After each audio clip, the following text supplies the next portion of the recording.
Welcome to the Hard&Soft Pro Wrestling Podcast.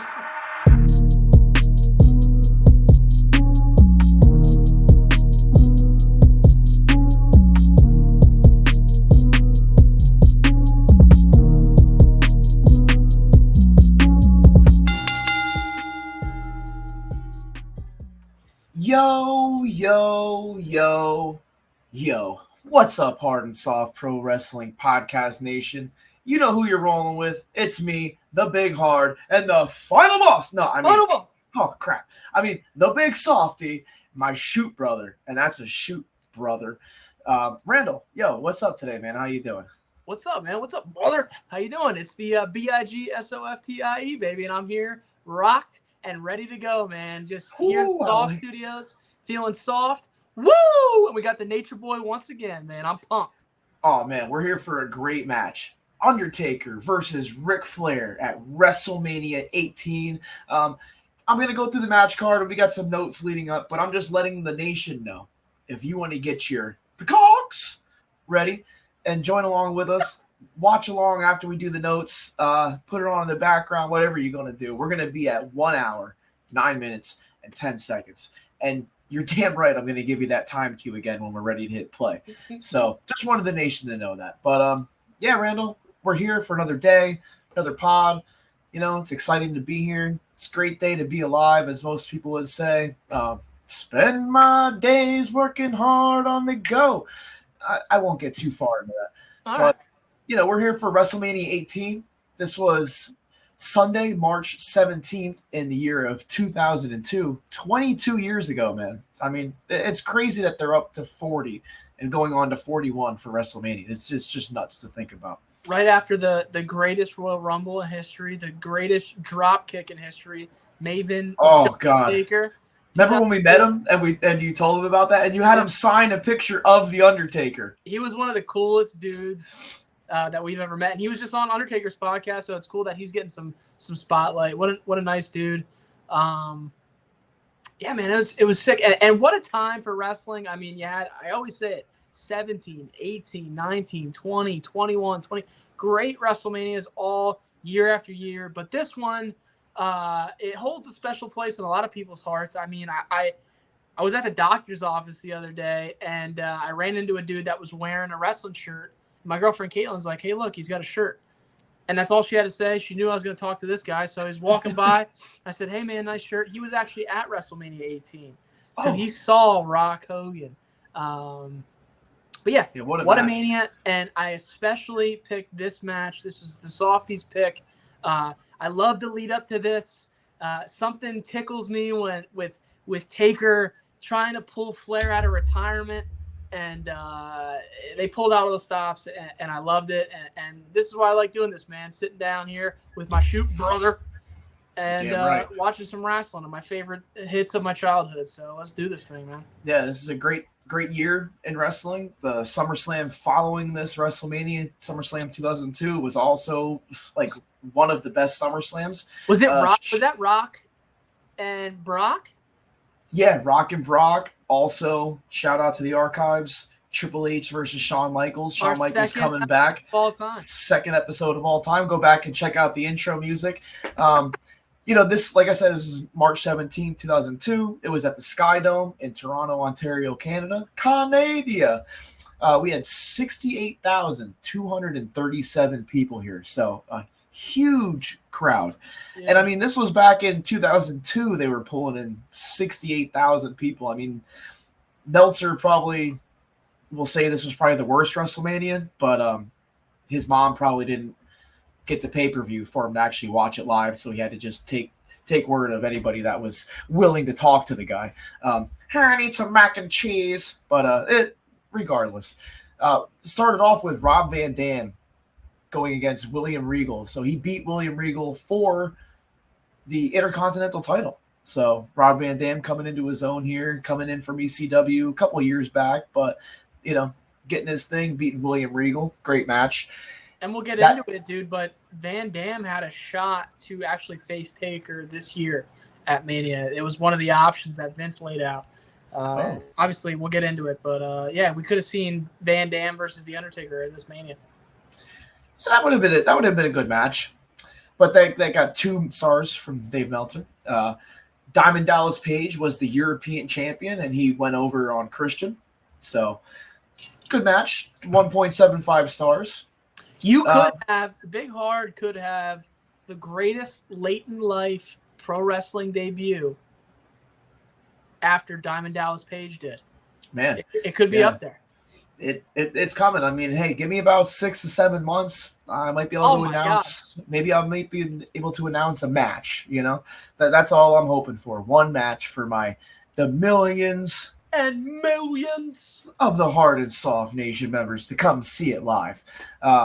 Next, we had there's a lot of championships here. I mean, there's literally, well, actually, some of these matches, I think, I didn't really look through the card too completely, but 3 of these matches were kind of the hardcore title where it was like the 24/7. Okay. You know, you had the chance. So it started out as Maven as the champion, yeah, going against Goldust, and that ended up in a draw.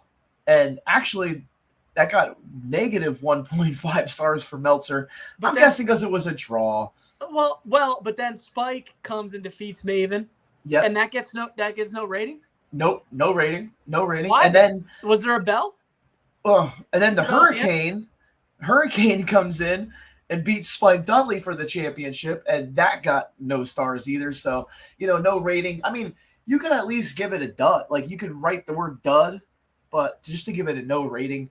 But I know he's not really into and it was kind of a comedy thing. You know what I mean? It's just, it was all in good fun. I have a feeling you're going to have a Mac and Cheese Meltzer t-shirt for your birthday this year. I hope so. Coming soon to Hard&Soft Pro Wrestling Podcast.com. / merch. Be careful what you wish for there, Big Heart. Brother. Hurricane, one of the greatest Rumble spots of all time when he double Googles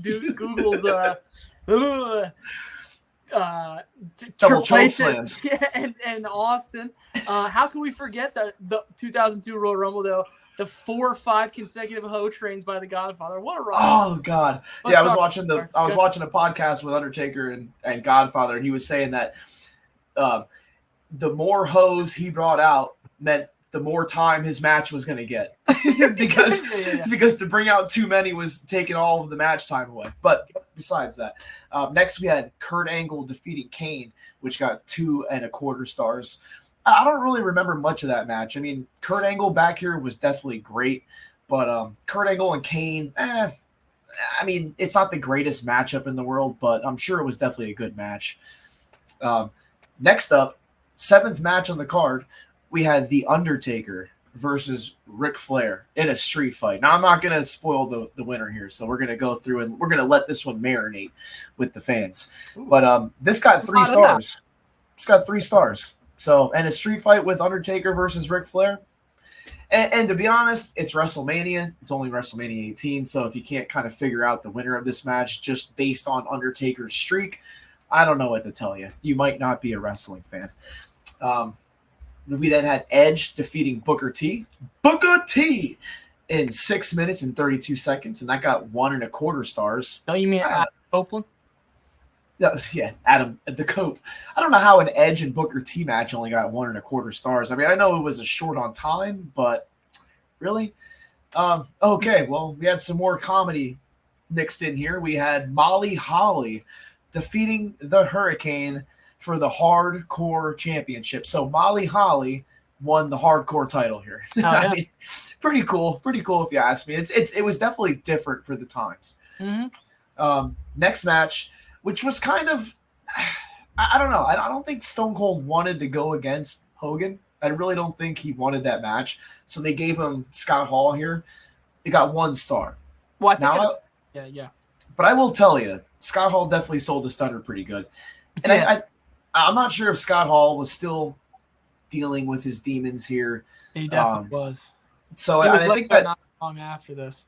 And that's probably another reason why he wasn't at the top of the card. But to have Stone Cold this low on the card when he won WrestleMania 15 against The Rock, he went against The Rock the previous year at 17, both main event matches. He was in the main event for WrestleMania 16. 3 years in a row, Stone Cold's in the main event, and then he's just in the middle of the card with Scott Hall. But I don't know what to say about that because the next year he didn't main event, but it was his last match with The Rock. So one of my favorite tag teams, Billy and Chuck, who were the champions going into this, was a fatal four-way match. They actually won, kept the titles against Bradshaw and Farouk, later on known to become the APA, Bubba Ray and Devon, and Jeff and Matt Hardy. So I don't know. I mean, they were just, I guess, trying to push Billy and Chuck here. But, I mean, you have Bubba Ray and Devon, Jeff Hardy and Matt Hardy, who, with Edge and Christian, went on to put on some of the best matches in wrestling history. So, but they were putting Billy and Chuck over. Meltzer gave it 2.25. Not too bad. We had another hardcore championship match. Christian defeated Molly Holly to leave with the hardcore title. So you can kind of see where Edge and Christian have kind of went down on the card. Edge was going against Booker T, kind of a higher state, but they split the tag team up, and Christian kind of suffered from that for a little while. But right now, if you go and watch him on TV, he's doing some of the greatest work in his career. So I won't take anything away from Christian. They must have had a confusing booking meeting. Yeah, God damn it! The day of this, with all the hardcore spots. Next, we had The Rock defeating Hulk Hogan, which is by far one of the greatest WrestleMania matches, if not match quality-wise, because Meltzer gave this a 3-star. The crowd really made this match more than it could have been. These two are great in the ring. I'm not going to say Hogan was great in this time, but The Rock, one of the best. The final boss. But the way that the crowd responded to these guys, I mean, they stood there for, I don't know how many, the match was 16 minutes and 32 seconds. I don't know how long they stood there without even touching. So yeah, and it is interesting because you've heard it from Hulk's point of view, how Vince, it was almost like during this run he was like, don't start with these guys because they'll run over you, and Hogan was like kind of winking at him like, brother, you don't know, I can still run, man. There's still, I still got tires on, and I can still go. And he knew that the crowd was going to be behind him here. Oh, yeah. And, I mean, to have Hogan go in a 16-minute match at this point in his career is kind of nerve-wracking. I want to say he had both hips done, definitely had both of his knees done, and his back was bothering him. And, yeah, I mean, you say what you want about Hogan, but I think Kevin Nash said at one time, the guy always shows up and the guy always steals the show. I mean, he just does. He just did it the other weekend at the RNC. I mean, the guy was awesome. Yeah, you can't put Hogan anywhere and people are going to cheer the guy. I mean, they love him. And this was the yellow and red Hogan, right? He came back yellow and red. No, this is was this the NWO Hogan? Okay, this is still Hollywood. This is still Hollywood Hogan. I forgot. And he did everything. He left Rock laying. I'm pretty sure he spray painted his back. He ran him over with the semi truck. He did everything he could to be the most dastardly heel. They did have a good lead up. But yeah, man, I mean, he's Hollywood Hogan, and especially at WrestleMania, I mean, you're gonna get all the old heads. You might not get a bunch of longtime wrestling fans at a normal pay-per-view or a Monday Night Raw, but at WrestleMania, especially in Canada, right? They only come there a couple times a year, probably. You're gonna get all the old school wrestling fans that show up and know certainly of Hulk Hogan. Yeah, 68,000 strong. I mean, cheering for Rock and Hogan. It was like it was torn. It was like, but it's interesting. Our old superhero versus our new superhero. It's like, who do I go for here? Like, what is going on here in this moment? And it was great. And Rock's so good that he flipped it and was able, because they were planning this stuff out, and Rock's dad was still alive at the time, and Rocky Johnson, while they were wrestling or kind of going through the motions, Rocky Johnson just kept saying, "Listen to Hulkster, listen to the Hulkster," and but Rock was able to flip it, and they got the crowd the way they wanted it. It took them a little while, but it's interesting that Austin never faced Hogan. Because Hogan puts Rock over here. He didn't pull the old "doesn't work for me, brother." He took the rock bottom. I mean, I think WCW, he had all the pull in the world. I mean, if Hogan didn't want to do something in WCW, he could just say no. And he might have been able to do that with Vince, but I don't think Vince was going to be as lenient as Bischoff was. I think if Hogan was like, no, I want to go over, I think he might have been like, all right, well then I'm putting The Rock against somebody else. I don't know that for sure, but I think Hogan also could see where The Rock was going and knew by even putting The Rock over, you're not jeopardizing yourself whatsoever here. You know what I mean? So maybe it's Hogan, just me. Maybe it's just me. I still have a bone to pick with Austin because that Undertaker spot at WrestleMania, while that was great, that was definitely Austin's spot, and I don't know why that didn't happen. I'm still hot. Yeah, I don't know. I think the glass. I like the Undertaker being there, but like you said, well, the Undertaker could have been there, but somehow it's just The Rock and Stone Cold's history. Yeah, you could have figured out another way for Taker to take out someone else. Maybe he didn't want to do the ass bump and do the stunner. I don't know, but I mean, hitting one stunner. Come on, man. Yeah, but Austin's in. I mean, he's in great shape. If you look at him on Instagram or YouTube or his Broken Skull Ranch, I mean, he's out there busting his ass on the ranch and stuff like that. But you know what? He might just be done with it. You know what I mean? He's just over it. But watch, he'll come out next year at Mania when we're not there. Well, we still could be there. It's still possible. Next we had one of my favorite matches on the card. We had a triple threat between Jazz, Lita, and Trish Stratus. This is for the women's title. Jazz was the champion going in, and she defeated Lita and Trish Stratus. -1 star. All right, well, whatever, Meltzer. I mean, women's wrestling wasn't the same. Could you imagine being these three poor women going up after Rock and Oh my God, that's horrible. I mean, you literally the crowd was so. How many people were in the crowd? What was it? You said 68,000. Honestly, there was probably 40,000 people in the seats because everyone else was like. They went for a beer. They went for a snack. They went to the bathroom. I mean, after 16 minutes of just hardcore cheering, you need a break. So this was the break. Then we had another hardcore title change. We had Maven coming out and defeating Christian and getting the title back. So Maven started the night with the title, lost it, switched hands about 4 times, and now is back in Maven's hands. So that also got no star. Maybe this happened in the back. Maybe that's why it's not getting a rating. I wonder if Maven holds the record for most matches at a WrestleMania of all time. He's got 3 matches on one WrestleMania. Yeah, that's kind of true. If you think about it, 3 pinfalls equal 3 matches. So next we had a really good match. And maybe we'll do this match one of these days. Triple H defeating Chris Jericho. Triple H was the champion going in. He was the undisputed WWF champion. And I'm telling you this. Jericho was the champ. Oh, Jericho was the champ. Sorry about that. Triple H came in, used his golden shovel, won the title. No, I'm kidding. Triple H deserves everything that he had in his career. I don't care what anybody says. But I love when he says this too, Chris. When he, look, okay, he was tight with the McMahon family, obviously with Stephanie.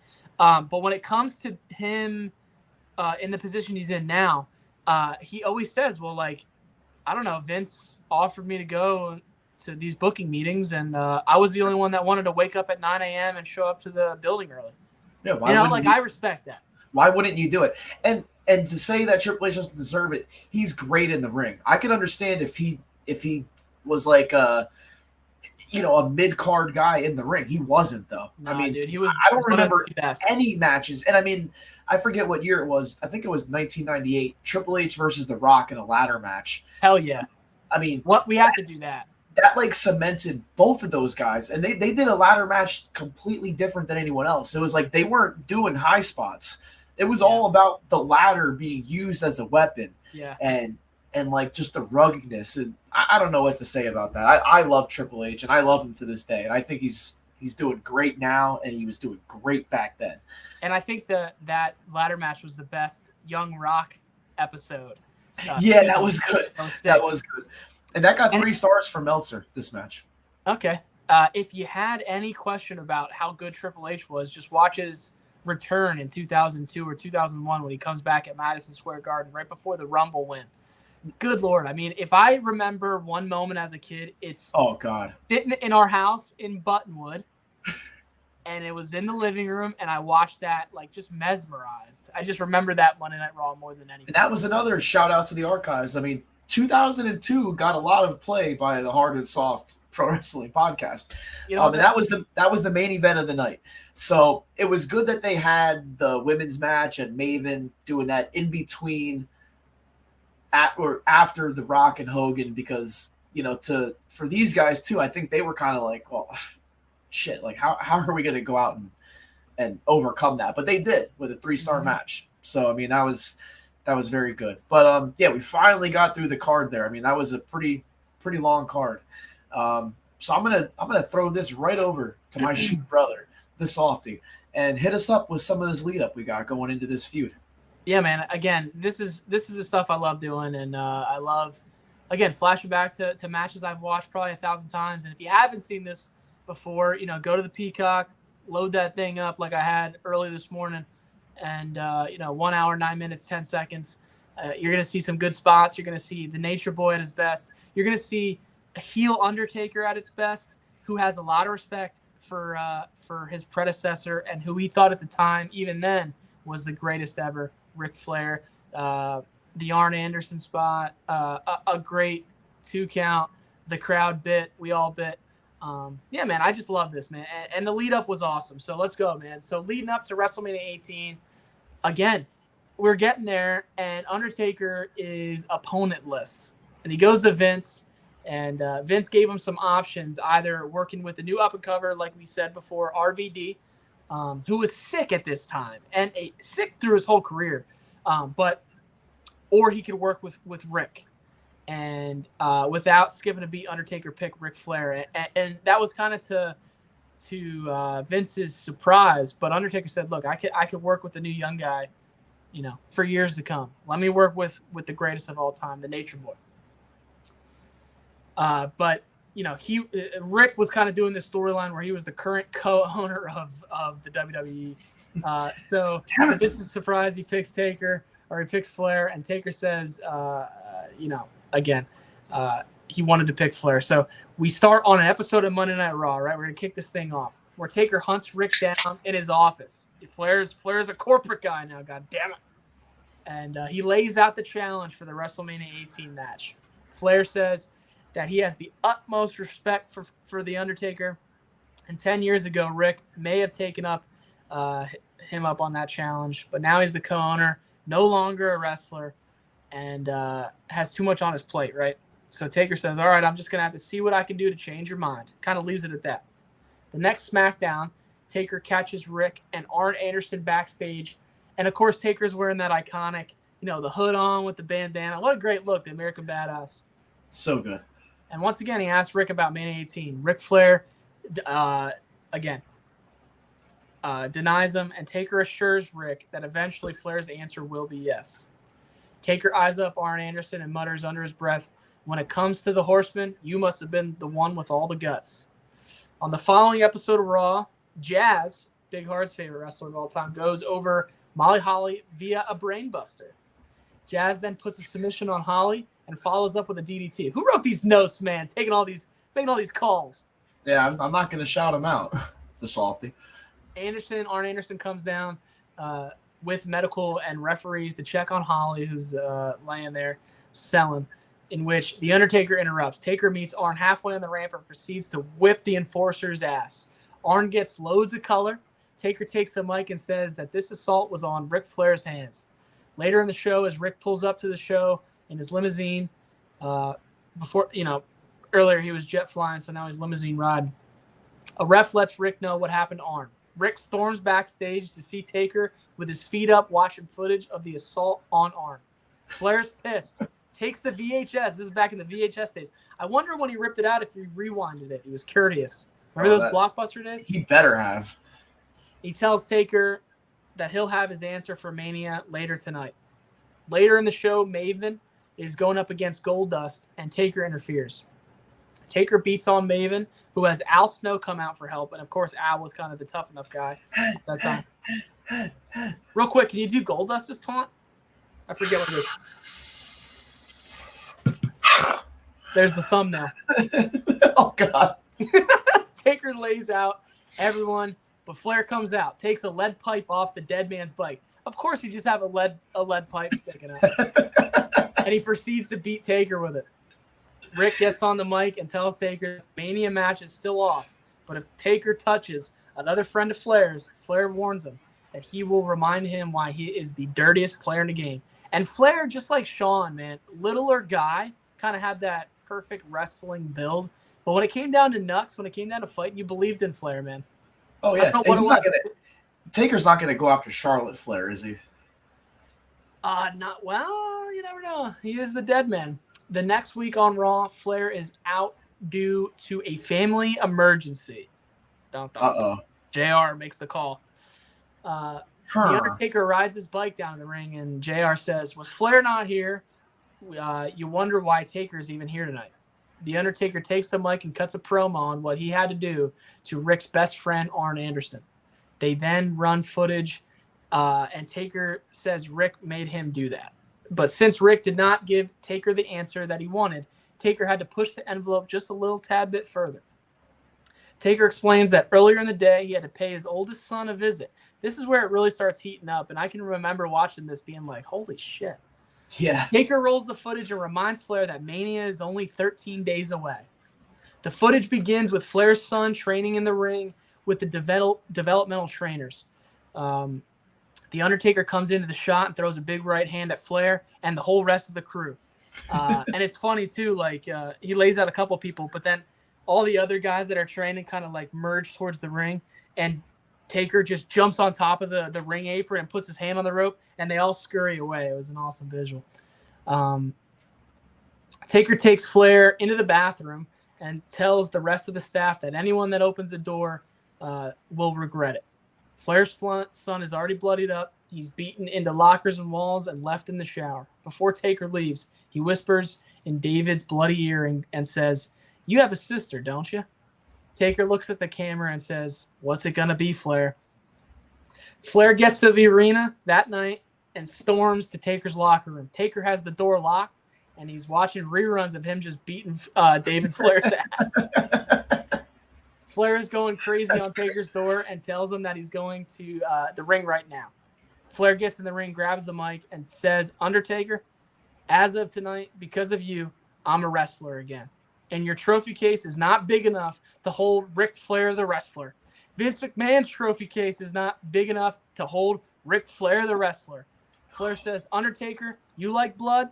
Well, I like to bleed. And you've got the Nature Boy at WrestleMania. Woo!" Maybe that's the fun. That's I'm gonna tag you in there, Big Harbor. Heating up, baby. Yeah, so we got Taker's music hits, and the dead man stands there at the top of the stage with a confused look. Taker says he's not sure if he still wants to fight Flair at WrestleMania. Taker says he'll think about it and give him his answer later tonight, which is funny because Taker's been asking for this match, and now that Flair's ready for it, now Taker's like, well, hold on a second. Let me let you know. So later on in the show, Taker goes to the ring for his handicap match versus Maven and Al Snow. Man, I wonder who's going to win that. Taker goes over via submission on Maven, and after Taker gets on the mic and says, "Ric Flair, if you want to fight me at WrestleMania, the answer is yes, but it's one condition. That's Rick needs to come out and get on his hands and knees and beg for the match." I mean, he's making him beg for this match. So Flair hits the ring, starts chopping and diving at the Undertaker all throughout the arena. Later on, Rick is actually arrested for his actions because during the fight, Flair accidentally hits a fan. So as Flair is walked out of the arena in handcuffs, Taker is shot in the background just laughing. He's just sitting back there just cracking up at the fact that I wonder if that was a shoot. Later in the week, a vignette is shot from WWE headquarters regarding Flair's co-ownership of the company and his latest criminal case. This is just good stuff, man. Oh, yeah. Vince explains to the board that because of Flair's unhinged actions, that he must be taken off the board and full ownership must be returned back in his corner. So now Vince is sole owner. Now Linda asks Flair if he still has the intent to face Taker at Mania, and Flair says yes, without a shadow of a doubt. Full ownership is granted back to McMahon. Flair stands up in the boardroom and says he is not disputing the decision, but no one in this room will take away my manhood. And you know what they say about Flair. Now I forget what Tony Schiavone said. Nobody knows. So take away my man, take away the name of Flair, and at WrestleMania, I will even the score with Undertaker at any cost. So I mean, it's a blood feud at this point. Hell yeah. You know what I mean? Taker has taken down his family, and he basically made Rick beg and plead for this match, and now Flair had to give up co-ownership of the WWE back to McMahon. You son of a bitch. Come on, Big Hard. Softie's jumping at the bit here. Let's press play on this damn So we got a one nation, 1 hour, 9 minutes, and 10 seconds. And the Softie's going to hit you with a countdown right now. Excuse me while I whip this out. 1, 2, 3. Plize. Let's do it, man. All right, so right away, Flair coming in, taking off the robe, running past the bike. Look at him crawling over to him. He didn't grab the lead pipe that time. And hey, Flair looks like he's in good shape here still. I don't care for being as old as he is. I don't expect him to be like, completely jacked out of his mind, but he looks good, dude. And I know that was one of Flair's issues, was he was worried about his appearance when he first came back. Yeah, he had low self-esteem. He kind of lost his mojo, especially at this time. He was so flattered by the fact that Taker wanted to face him. But it's crazy. I mean, I just saw footage of the 92 Rumble, flashback to the archives. Flair looks the damn same. Yeah. 11 years later, looks the damn same. Look at Jerry Lawler's outfit. He's looking good back there. I don't know who these guys are right behind the announce table, but they look like they're somebody important. Yeah. Maybe basketball player. Or, and they're going, let's go, Rick. Come on, Rick. And Taker, this is rare form for him, too. This is the days where he has the short hair. It's definitely different seeing I knew that he did have the short hair, but now looking, I'm like, it's definitely different seeing the Undertaker have the short hair. He looks good though. Both guys know how to work. I mean, you're seeing the two best, but they both can throw right hands with the best of them. Look at those punches. Look at little Nate selling it well. Look at this. I mean, like if you're trying to get into the professional wrestling business, maybe go take a look at some of these Flair punches, because I heard stories of how, like, if Flair ever got into a real fight, like, he's not going to be able to do anything because he's so used to throwing a working punch that, like, he's not even going to hurt you. Yeah, he gets into a bar fight and he just whispers, "Come on, man, you got to sell it." Yeah, come on, aren't you going to sell? And the guy just decks him. I'm surprised we're about 3 minutes into this match and Flair hasn't bladed his forehead off yet. Oh, yeah, I just remembered what Tony Schiavone said. He said it was 2 apples and a baby's arm. He said there was many nights that Flair would call him up to his hotel room and Schiavone would open the door and there'd be Flair with one of his ladies going, woo! And Schiavone would just close the door and walk back to his hotel room. Oh, what a crowd, too. Look at the people. And look how many cameramen are outside. You don't really see that nowadays with, like, people snapping actual photos on the outside of the ring. I'm surprised no one really talks about it. When I think of Flair or Hogan and Rock, too, that guy in the front row that is sitting in the lime green shirt guy's spot now, he has that white visor on and that tan quarter zip.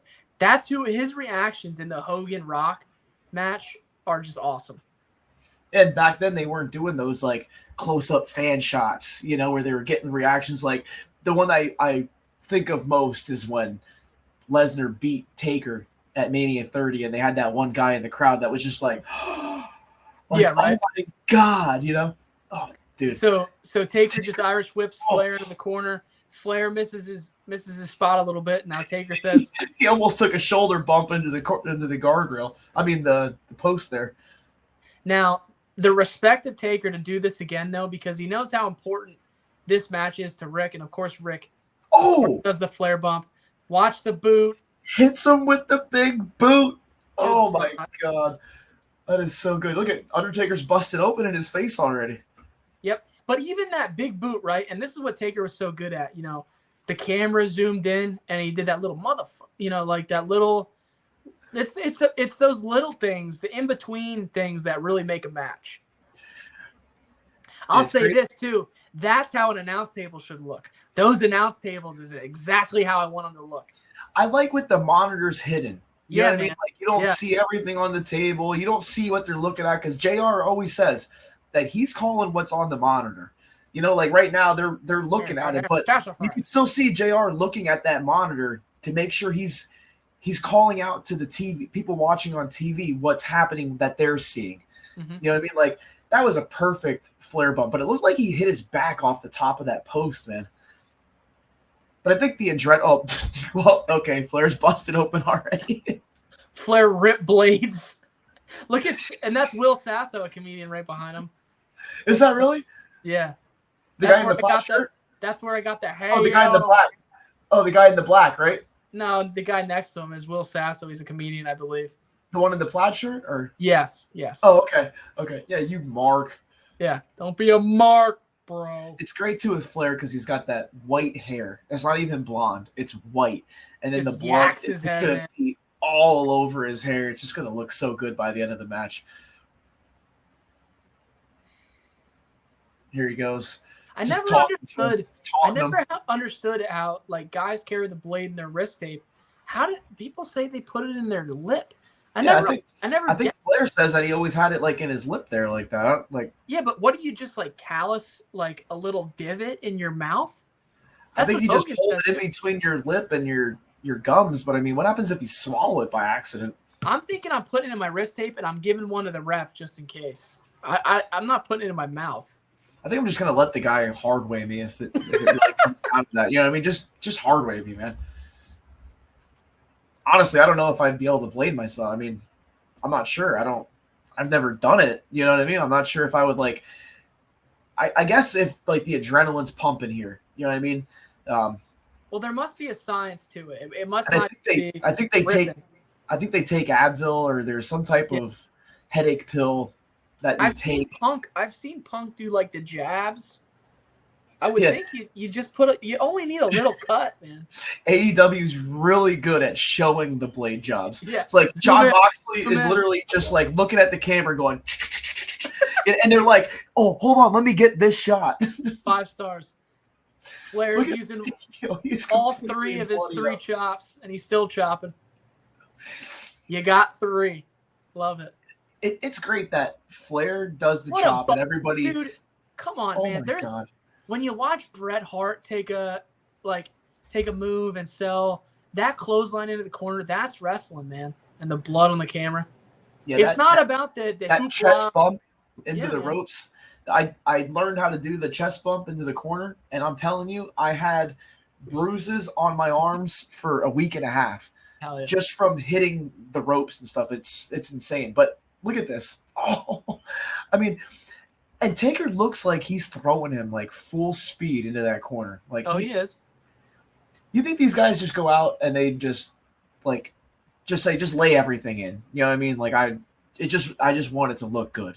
I really think the Undertaker feels so honored to be in there with Rick, and then of course we're gonna see Arn. I think again that's the guys he grew up with. That's you and me in there with Hunter and HBK. Yeah, that's like if I got to go in the ring with the Hart or Bret Hart. If I got to get in there with Bret Hart, I mean that's like my childhood hero. You know, Ric Flair was most of these wrestlers that are big. I love the super dude. Look at that. Oh, what a bump. Oh, look at Flair selling too. Oh, his forehead is just completely covered in blood.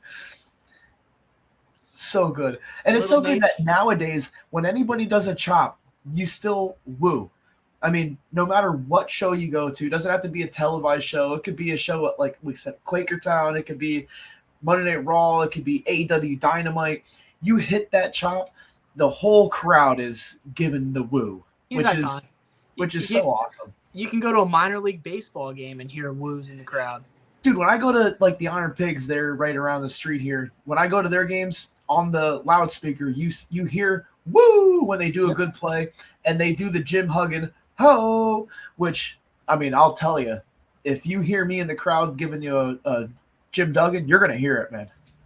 I mean, I'm pretty hear sure it the for big about softy 7 knows. seconds. Yeah, I can hold that hoe. That's a hard hoe. I love that icon versus icon shirt. And speaking of Flair, I think we'll see Charlotte back probably at Rumble time. Yeah, you know what? She's definitely going to be coming back. So that's another reason I think that Nia Jax might win the title, even though I said Bayley's going to retain on our predictions. Hey, check out our SummerSlam predictions. That's up on the YouTube channel. And hey, check out the awesome bump video that my brother made of me and the one guy, Joe, that I trained with. Great. Looks amazing. But I said that Bayley's going to retain. But one reason that I think Nia Jax could win is because Charlotte Flair's coming back, and she's the baby face, man. I mean, she's going to come back to a huge pop.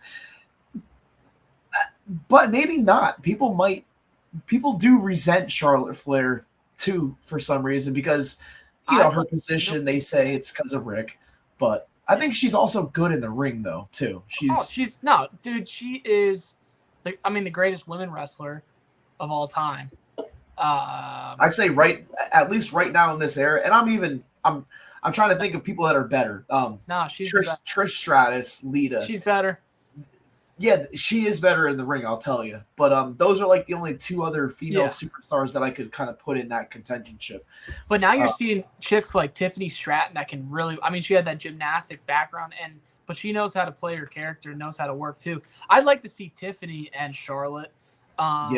If she stays with wrestling for like a couple more years, because she's very new. I mean, and they only put her out there because she's a blonde bombshell and she can do the moves in the ring. But dude, if she masters the craft. When I saw her work Becky Lynch at NXT, at an NXT pay-per-view in that hardcore match, I think they main evented. I was like, who the hell is this? And not too much longer, she was up on the main roster. Flair is a bloody mess. Oh my God. So, I mean, I know WWE probably has the money and the funding to get new canvases.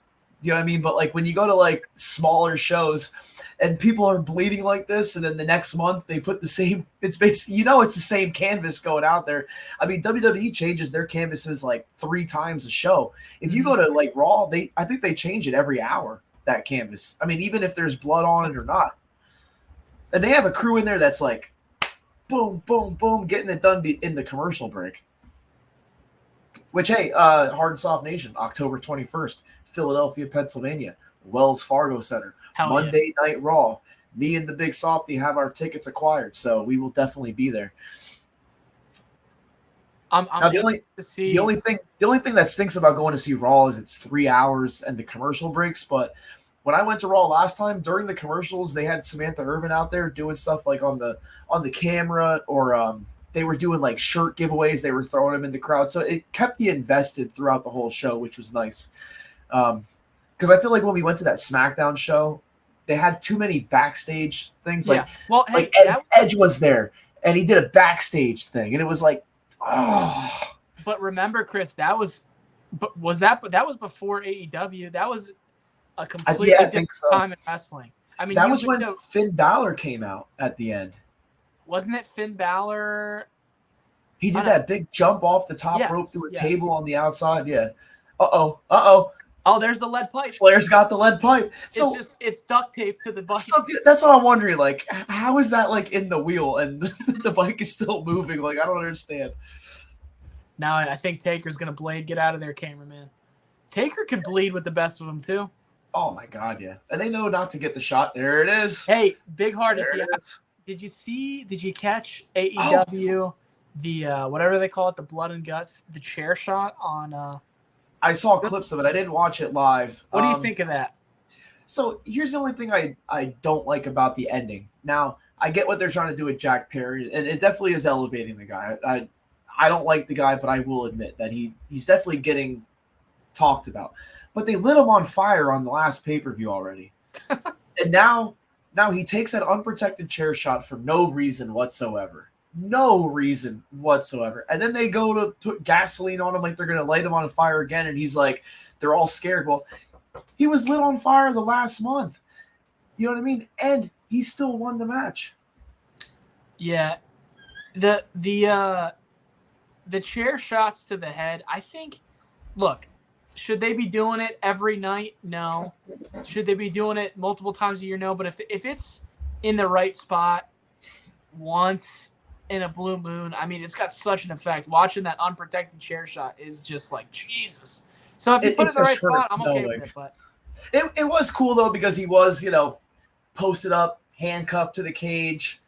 It was a good moment to do it, I guess, if you're going to do it. But to be honest, like, if you're going to do that, it should be like, and it should be the main, like, it should be the main event on a pay-per-view. It's the finish. It's like, the finish, man. The problem with them is, like, every Dynamite is like a new thing. Dynamite, Grand Slam, Dynamite, Blood and Guts. Like, when you call your show Blood and Guts, you better have, like, a lot of blood going on, because, like, I'm thinking, okay, everyone in the match is going to be a bloody mess. I don't want to talk crap about it, but first the first figure four. He's setting him up for the sharpshooter later on in the match. I think the figure four has got to be in the Big Hard's arsenal moveset. Yeah, you know what? I'm trying to think. I got a little gimmick being worked out by my trainer right now. I'm going to do some reffing work. So I think what I'm going to do is I'm going to kind of be like a party boy type guy. So I'm going to come out in a ref shirt and black pants. All right. But the pants are going to be like the tearaway pants. And then underneath, I'm going to have like the short shorts like Shawn Michaels did. And they're going to be like referee shorts. You better stuff them. Oh, you're damn right. I'm not going to go out there and not have someone hog watching. You know what I mean? So, big choke slam on Flair, man. Yeah, I'm excited for the reffing, but I don't know if I could. I mean, looking at Little Nate here, I mean, he can sell everything. Like, he's selling moves that like, the wrestlers don't even have to sell, because Little Nate is over there selling it. Like, oh my God. Taker just going after that cut. It couldn't have been easy being a ref at WrestleMania with Vince in your ear. Oh God. Tell him to go home. Yeah. I'm not telling Taker and Flair to go home. Get out of here. The old days when they did tape shows, and like Macho would go out there and not do anything Vince told him. So Vince would send him back out and say, do it over again. To the same crowd. Imagine like having to go do that. And the crowd what? And a Macho Man caliber wrestler. You know what I mean? Macho Man isn't like a Spike Dudley or a Maven or somebody. They don't make new entrances. Like, they just get back in the ring. Start from the lockup. Okay. Here comes Arn. Look at this spot. Oh, Arn has the best. He has the best. Now look at the crowd on this too. Oh, look at that. So here's one thing. Why is Arn like sliding out of the ring and trying to hide like the fact that he didn't do it? It's a street fight. It doesn't matter, Arn. You can sit in the ring and watch. You know what I mean? But he's old school, man. He just got what he deserved. One shot. Arn's bladed. They ran out of blaze this night, dude. How cool is it that Arn Anderson was like, yeah, I'll go out there, hit him with a spine buster. I'll cut myself open. I'm not in the match or anything like that.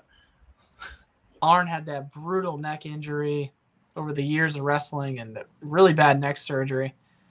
Poor Arn has that hand that really, you can see it there.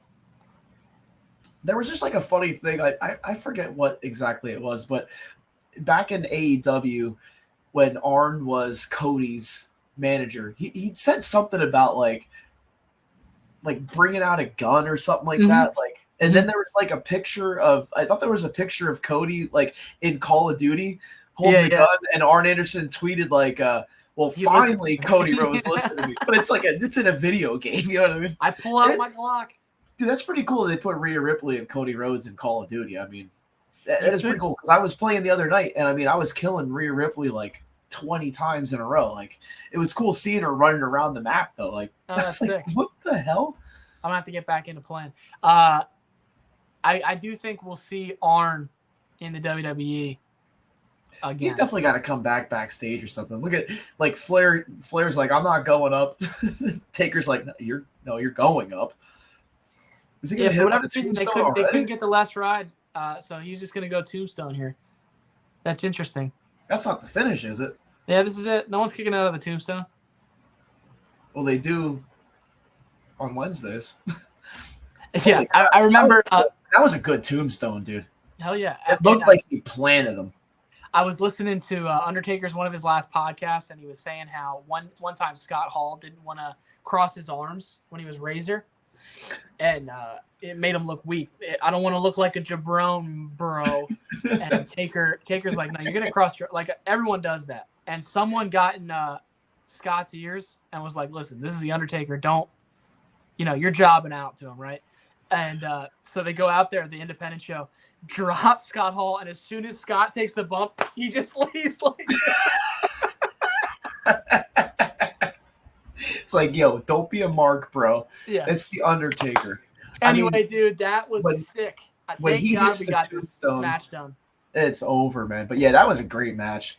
And I hope you guys, the nation, the millions and millions of the nation out there. I mean, I hope you guys were actually watching along with us. And if not, if you just wanted to watch us do our thing, and then you want to go back later on and maybe catch this match, go back, check it out. Let us know in the comments what you thought about it. I just saw that tombstone again. It honestly looked like, I know it's the hair maybe hanging down that gives the portrayal that his head actually drove into the mat, but it looked like he spiked Flair. And I'm sure Flair was just like, hey, if you spike me, you spike me. I don't really care.